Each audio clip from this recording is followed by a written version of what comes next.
Hi, friends. This is your old pal Papa Dale here, and we are doing another video, one more in the video series of Bible nutshells. It's more than 100 of them. These are articles that I wrote from the Bible that teach about the basic doctrines and teachings of the Orthodox, historic, evangelical Christian church. It's about 100 of them, a little more, I think. And the purpose for my doing this has been to create a body of content that would edify the church. People in church sometimes are just busy with other things than paying real attention to the message that the church is trying to get out there to them. And so this is an opportunity to go back and to look a little more closely at the nutshells of the basic doctrines that underlie what we as Christians believe. So the purpose is to edify the church and those people, but the second purpose is to provide a body of content so that those people who are left behind after the rapture, and they're looking around wondering, oh, gee, wonder where all the Christians went. Maybe I should have paid more attention to the Bible. Now who's going to teach me? Well, those folks now have this as a resource that the Holy Spirit could direct them to, and they could learn something about Bible doctrine and Bible teaching. Well, who am I? I'm Papa Dale. I'm a retired pastor and teacher and evangelist and chaplain and Christian ed director and businessman and on and on and on and on. Excuse my itchy nose here. On and on and on and on. I've done lots and lots and lots of different things in my 50 plus years of service to the Lord Jesus Christ. And if you need to know more or want to know more than that about me, you can check out my video on one of the Bible-related playlists on this YouTube channel. It's titled In Papa Dale Intro, and it's number 0. I hope you check it out. Any Bible teacher that you listen to, you should check them out, find out what their background is, where they went to school, what they studied, what their basic doctrinal positions are, and so forth.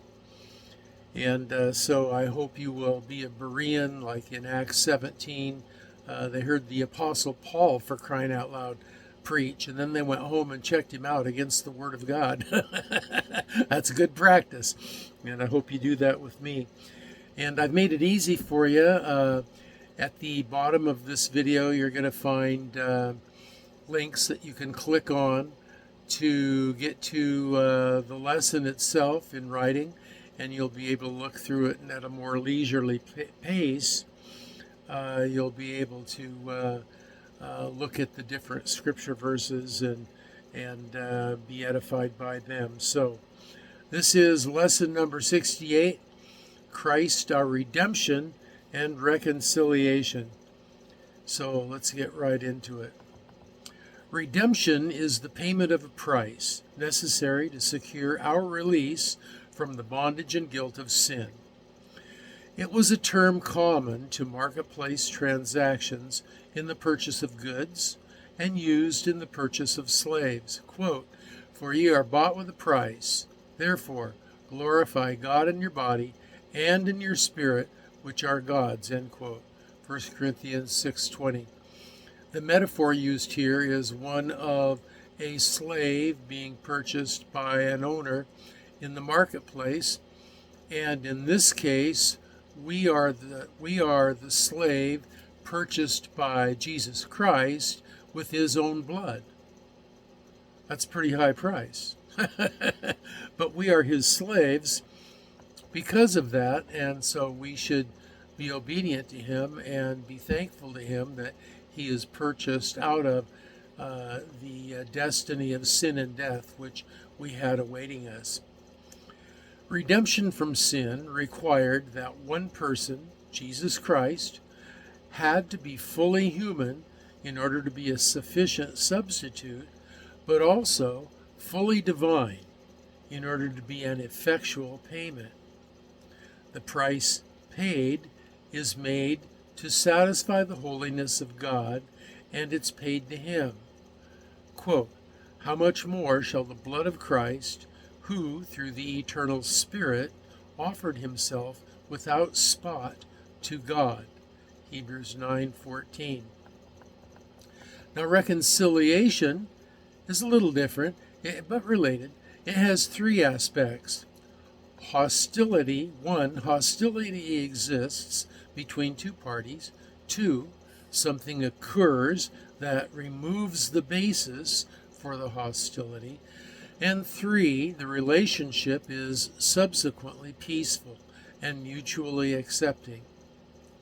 So we have offended Yahweh, our Creator, by our rebellion, which is sin.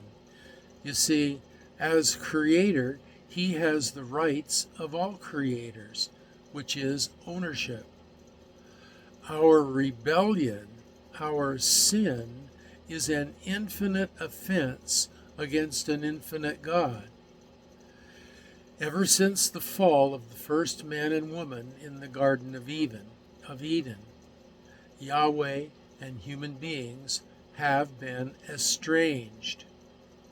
Through Christ's death, God provides the means whereby that broken relationship is restored and renewed.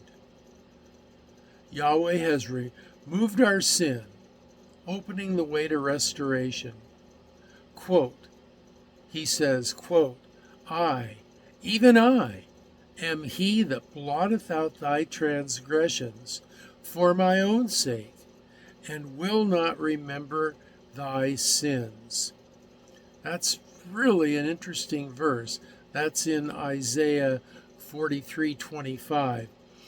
And the reason it's so interesting is because all of Christianity preaches and teaches and talks about how great is the love of God for us, that because of his love for us, he forgives our sins and redeems us and reconciles us. And while that's true, guess what? He doesn't do it just because he loves us. I mean, I don't understand why not. I'm so lovable. I don't know about you, but I think I'm pretty lovable. No, that's just teasing. I'm horrible. Without Christ, if you knew some of the things that I've done in my life, you would be aghast. I am a redeemed sinner. I am a sinner saved by grace. And it's interesting, however, that with all of that, because of his love for us, he saved us. He also says that he did it for his own sake. You see, he has a plan, and the plan is to have all of these human beings, or as many as will believe in him, have these human beings come to be a part of him, heirs to all that he owns, joint heirs with Jesus Christ, brother of the Lord Jesus Christ, under the submission to the Father, God. And we get to be a partaker of the divine nature. What a thing! What a tremendous, tremendous thing. And so this reconciliation signifies peace and acceptance as God adopts us into his very own family. Amazing. Believers are now reconciled to God and enjoy a peaceful and mutually accepting relationship with him. See Romans 6, verse 23, 2 Corinthians 5, 18 through 19. Praise God. Hallelujah. I could just break out into song right now. Great is our God. Hallelujah. Amazing grace. So, that's the teaching on the redemption and reconciliation. Christ, who is our redemption and reconciliation. This has been Bible Nutshell number 68. At the bottom of the video, you're going to find a comment section where you can leave comments, questions, and prayer requests. You're also going to see a link to my Facebook page, Dale Warren at Facebook, where you can do the same thing. And you'll also find, as I mentioned in the beginning of the video, the lesson notes, where you can slow it down and you can look up the Bible verses that are listed there.